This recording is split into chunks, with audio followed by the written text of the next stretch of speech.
Hey everybody, and now we're going to move on to the male-specific part of the reproductive system. This is the next day because last night got to be a little bit too late for me, but I'm still wearing my shirt. Don't judge me, but I had to. So let's get to it. So let me click. So there are no real objectives to in your lecture notes for this time, but I made some of my own.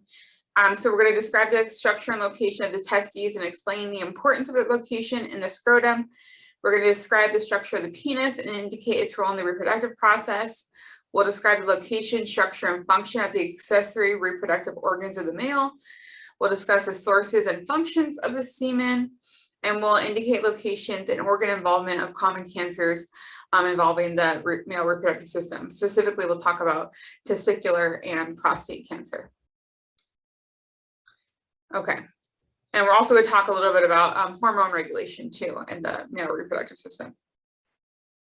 Okay, so the organs of the male reproductive system that we're going to go over are the testes, the ducts, which are different sets of ducts that we'll talk about, accessory glands and how they contribute to semen and semen itself, and then we'll get into the penis at the very end. So the testes are the primary reproductive organs in males. We call these gonads. Gonads is a general term for both female and male. So the male gonads are the testes. Again, it's the primary reproductive or sex organ. It functions as an exocrine gland because it does excrete sperm to the outside of the body. And it's also an endocrine gland. It has endocrine function because it does secrete testosterone into the bloodstream as well. So what other organs function as both endocrine and exocrine glands that we've talked about before? Pause the video if you have to, so you can think about it for a second. But ones that we have talked about, hopefully you did pause, are the pancreas, because it does secrete pancreatic juice or pancreatic enzymes, as well as hormones like insulin and glucagon. Also the kidneys, we just talked about the exocrine function of the kidneys with the urinary system and the formation and secretion or excretion of urine, but it also has endocrine function with the production of hormones like EPO and renin, which we've talked about. Okay. The testes do form on the wall of the abdominal cavity in the male embryo, so they are on the interior portion of the abdominal cavity, abdominal pelvic cavity. They actually lie near the kidneys when they develop in the male embryo. So in the wall of the abdominal cavity here. And this will be near the kidneys. That's where they first develop in embryo. These testes will begin their descent to the outside of the body. They'll begin that descent around, where's my little squiggly, around 7 months of fetal development. 7 months of fetal development. Oh my God, if I can do this.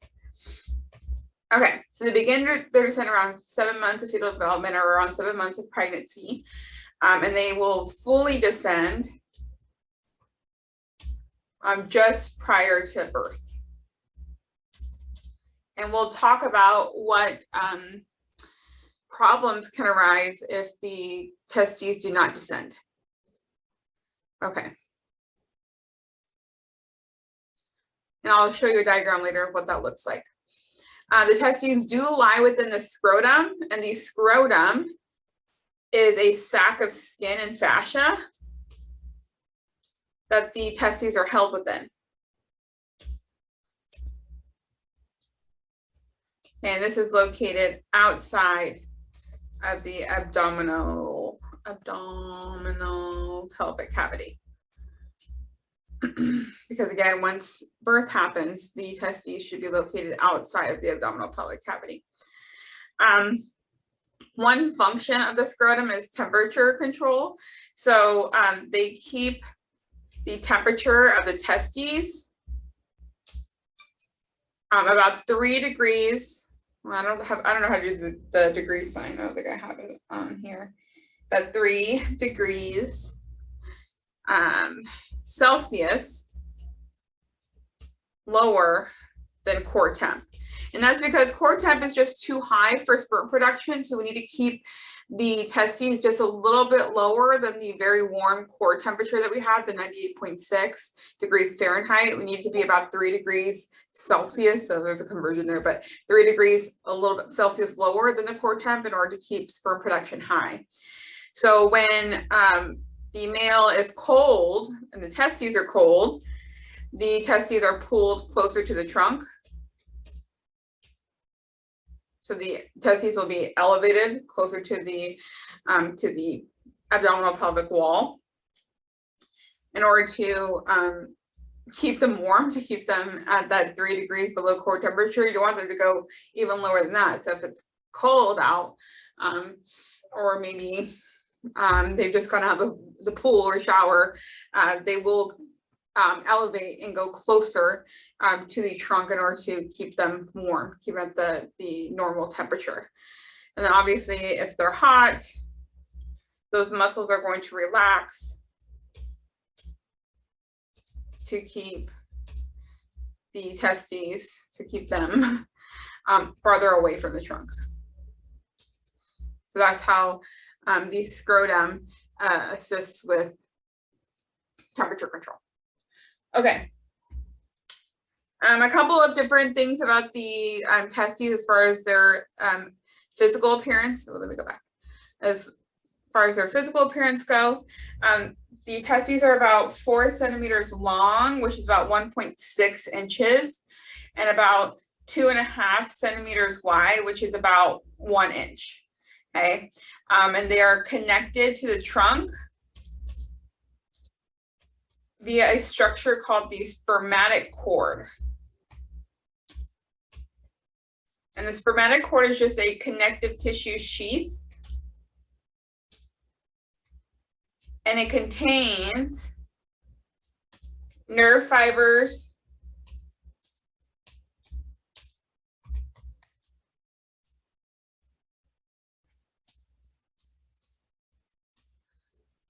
blood vessels, lymph vessels,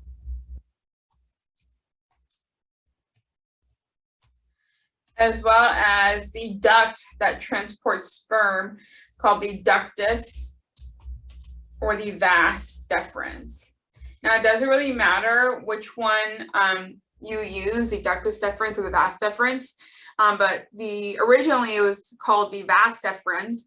And in Latin, it just means a vessel that takes things away. And a ductus deferens is a duct that takes things away.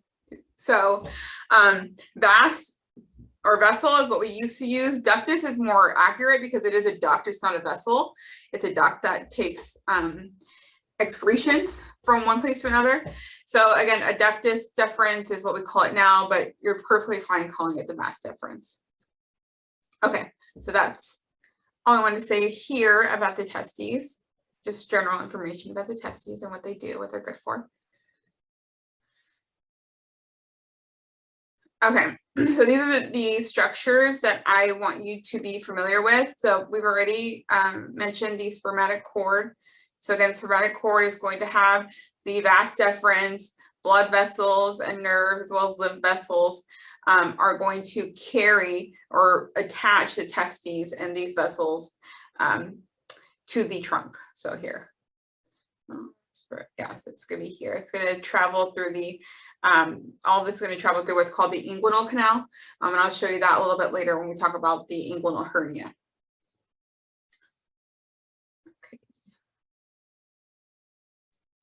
So the ready testes is something that we'll talk about here in a second. The vas deferens, I just mentioned it here, but we'll talk about it a little bit more in a second. The epididymis is another structure we're going to talk about here coming up, as well as the seminiferous tubules, lobules, and we're talking about all of those here next. So these are all structures within and outside the testes that function for the reproductive system.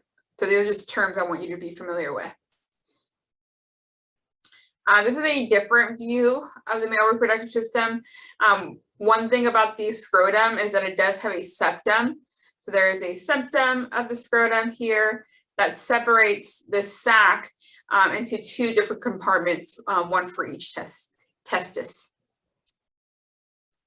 So you should know that. I think I already mentioned this in the beginning, but testis is a single structure, and then if we're talking about both of them, it's testes.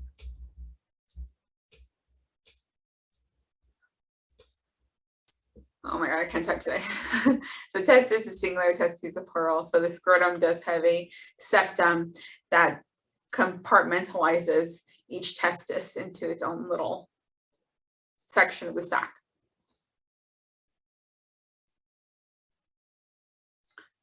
Okay, so the testes, they are organized into what are called lobules.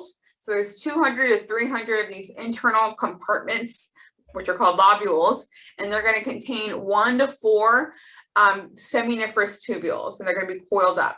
These seminiferous tubules are our sperm producing factories. So that's where the sperm is going to be produced, within the seminiferous tubules of the testes.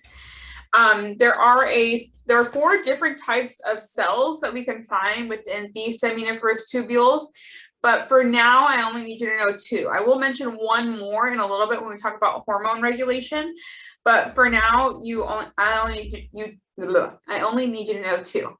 So the seminiferous tubule contain 4 cell types. For now, I just need you to know spermatogenic cells. These are going to be our sperm producers. And then the next cell type is going to be this one here, called the interstitial cells. They're also called Leydig cells.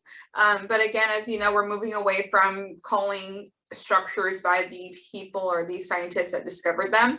So Leydig is something that you may see in another textbook or on an online source, but you can call them interstitial cells. But they are going to be located in between these seminiferous tubules in those lobules, and their purpose is to secrete testosterone. So spermatogenic cells are to make sperm, and interstitial cells are for making testosterone or secreting testosterone. Okay. And then the other structure that I showed you in the previous diagram is the ready testis. So the ready testis, I think I called it the ready testes, but it's the ready testis. But the ready testis carries sperm from these seminiferous tubules to the efferent ducts. So basically, it's going to take these sperm from these seminiferous tubules to the next location or the next part on the pathway of ejaculation, which is going to be the vas deferens. So you should know that within the ready testes, these sperm are still immature. They're still immature, they're not motile yet, so they can't actually swim yet. So again, once the sperm are produced within these seminiferous tubules, they get transported slowly through the ready testis, and these sperm at this point are still immature. They're going to go to actually the epididymis first and then the vas deferens, but in the epididymis is where they're going to be maturing, which is what we're going to talk about next.